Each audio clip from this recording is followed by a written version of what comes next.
In this poll that we did, we asked a couple of questions. How would you rate the performance of Rick Scott as governor? Excellent, pretty good, fair, poor. If the 2014 election for governor were held today, would you vote to re-elect Rick Scott? Do you feel Rick Scott has or has not delivered on his campaign promise? So I just want to tell you a couple of the results and then we can go from there. As far as how you would rate the performance, this is Southwest Florida voters. 30% said good, 25% fair, 35% poor, 9% excellent. In the region... Love those excellent people. They are the smartest people. When we asked if they would re-elect you today, 40% said yes, 44% said no, 16% unsure. And do you feel Rick Scott has or has not delivered on his campaign promise? 15% said yes, 41% said no, 44% said it's too soon to tell. Are you surprised by these? Well, here's where I think look, what voters care about is jobs. I mean, it's all jobs. And we've had a great year so far. The state had lost jobs for 4 years. Highest unemployment rate was a month before I came in office, 12. So unemployment rates come down to 10.6 for the state. And we've generated 110,300 private sector jobs. That's all positive. We still have 900,000 people out of work. So the way I look at my job is I've got to keep working on getting our state back to work. So the report card is I think it's the third Friday of every month. So a week from today, we find out how we did in October. In September, we were the #1 job creator the state was in the country. So that's really, if you think about it, people want the state back to work, and that's what I work on every day. Do you think that you're living up to your campaign promises? Oh yeah. I mean, if you look at, I committed to 700,000 jobs over 7 years. I think people forgot the 7-year part. I think it said 7 days. Look, here's what we've done. We've made this a better place to do business. We've reduced business owners' taxes, property owners' taxes, homeowners' taxes. We've cut regulation that's killing jobs. We made our education system much better for our students by getting rid of tenure so principals can keep the best teachers, starting the process of merit pay. So all the things that we've done, drug screening welfare recipients to make sure that money goes to children. So that's the things I campaigned on. We did those, but I want to get the state back to work. And so we have to keep working every day on jobs, jobs, jobs.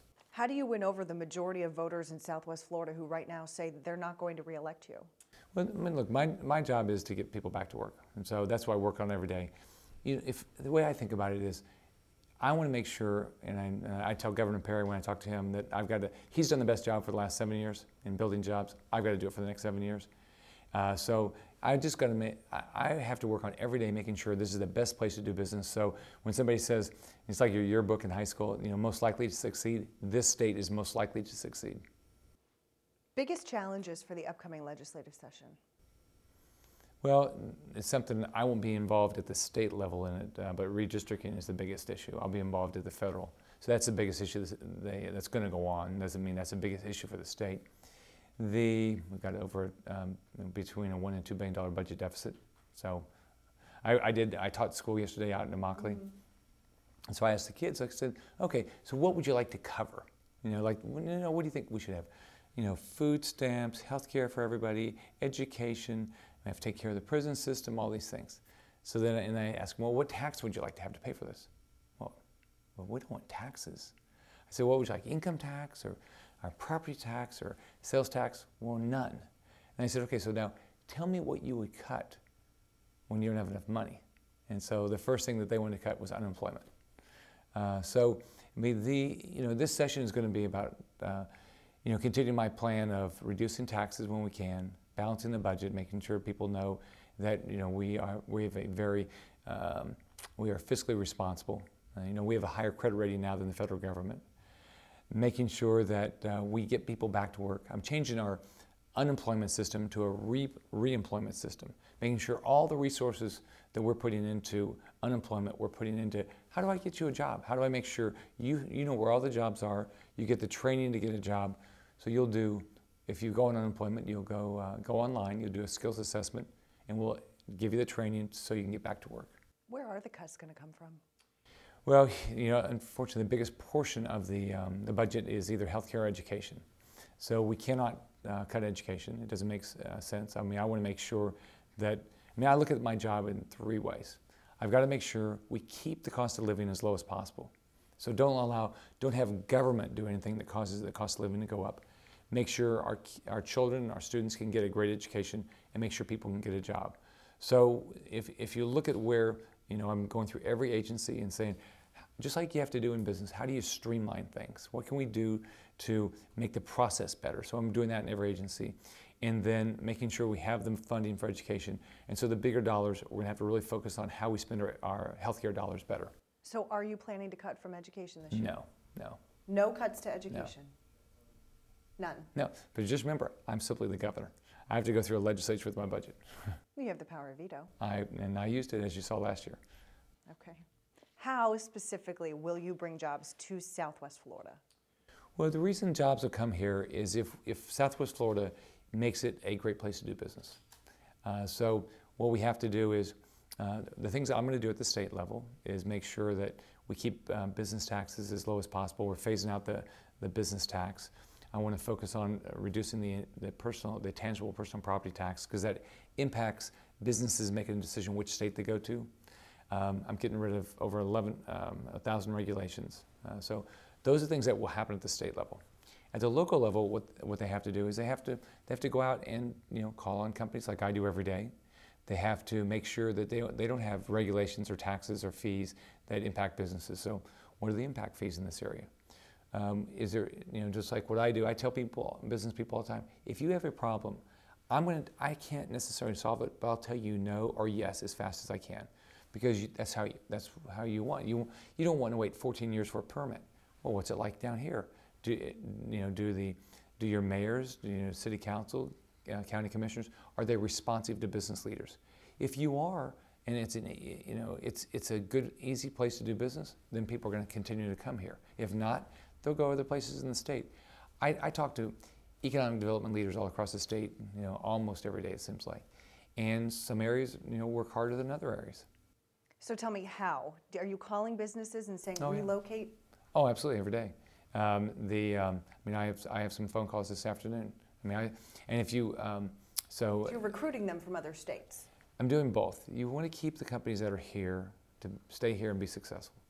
And there's companies here that they can add a plant, like you've got Chico's here. They could add, they have choices between adding a distribution center in Florida or a distribution center someplace else. I want them all in Florida.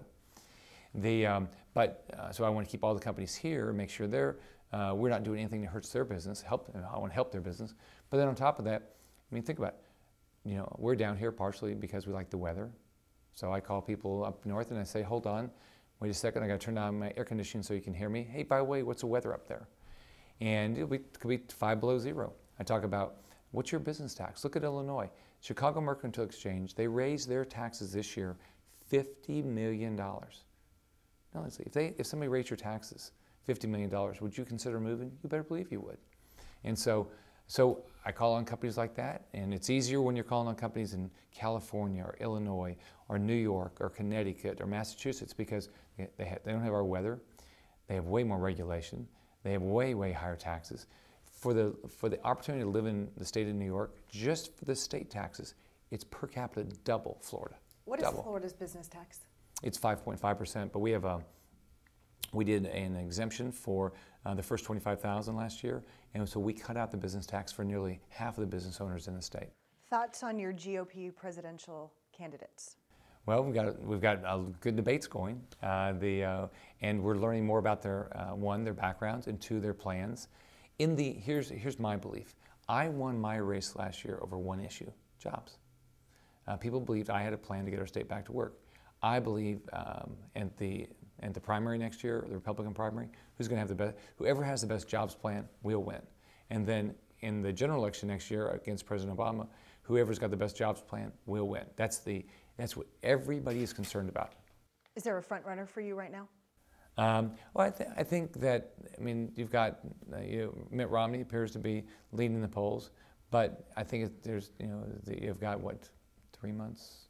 Something like that. No, just 2 months, 2.5 months. So we'll see. For you?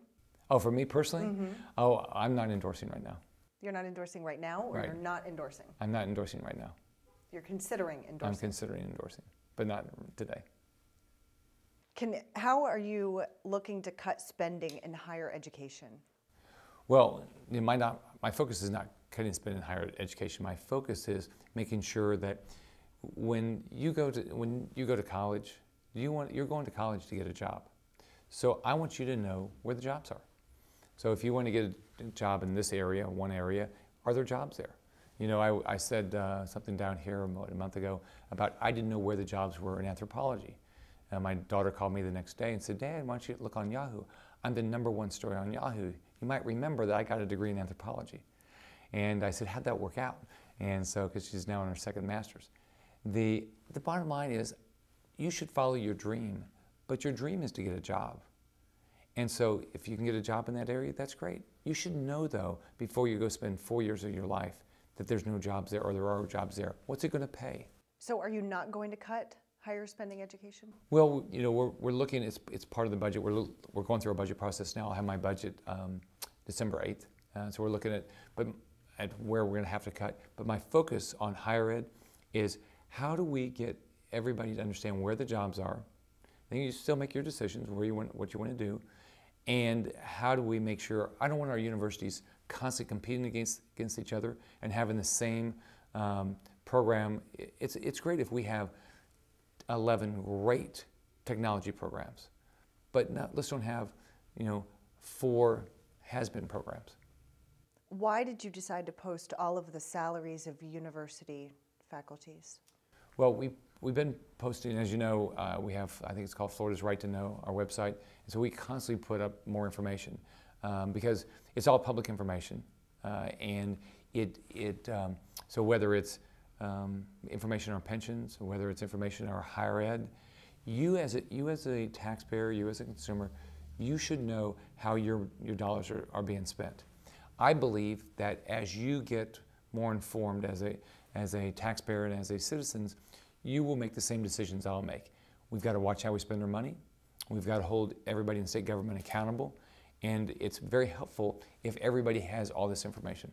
To the voters here in Southwest Florida who are concerned and they don't think that you have done your job, how do you restore the confidence in them? How do you tell them what you're going to do? How will you create jobs in Southwest Florida? Well, gosh, well, first off, as you know, we've had a great year. We've turned the corner. This is a state that lost jobs for 4 years. And this year, we've taken the unemployment, which was the highest on record the month before I came into office, from 12% down to 10.6%. We're #1 in September in job creation in the country.